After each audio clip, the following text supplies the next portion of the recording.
you've ever looked at NASA's official logo, both their official insignia and their official seal, you'll see that the most prominent object in the seal is a red swooshing object. They call that the chevron or the vector. If you ask NASA's Public Affairs Office, this symbology is featured so heavily in their insignia and seal, they'll give you what really amounts to the standard facile cover story for the unilluminated. They'll tell you that that is a representation of a hypersonic wing design from the 1950s, which was the time the logo was created. Not exactly the case. Someone might want to ask the Russian Federal Space Agency, Roscosmos, that was formed in 1992, why they chose that same logo. And while you're at it, you can go ask the Chinese, who formed their space agency in 1996, why in the world they're using a hypersonic wing design from the 1950s as their official logo. Then you can ask the Japanese, the South Koreans, Taiwanese, Malaysia, Mexico, Iran, all of these countries, even Bulgaria.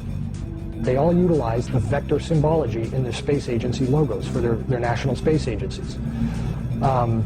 It gets even deeper. You can go look at the individual manned program patches for NASA. The Mercury program, for example, a blatant use of covert symbology. In every logo dealing with the Mercury program, you'll see what looks like a number 7 in their logo.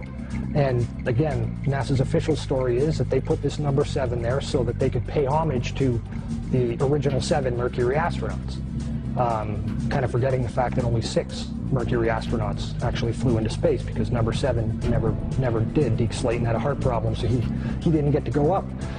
So there were only 6 Mercury astronauts, yet there's a 7 in every single logo. That's in the official mission or official program insignia for Mercury, as well as the 6 individual mission patches carry this logo. And it carries on to the Space Shuttle program. If you look at the Apollo logo has a big letter A in it. At least that's what they want you to believe, but it's not. Again, that's just a simple way of explaining away the inclusion of this vector symbology in the logo.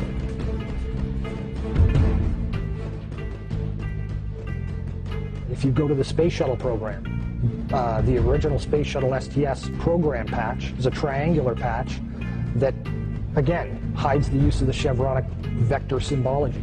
And that also goes for many of the STS-specific mission patches. Every single one of the International Space Station expedition patches carry the vector symbology. The Russian Mir space station used the vector symbology. That was their official logo. You can even go deeper and look at military-industrial complex companies. Look at the logo on a company like Lockheed Martin, 2 vectors. The X Prize logo, Ames Research Labs, U.S. Space Command. When you get into the military realm, the United States Space Command, their official logo is the vector symbol. And when you look at the military's individual space-specific programs, all of them deal with vector symbology in their official insignias. And the question really becomes,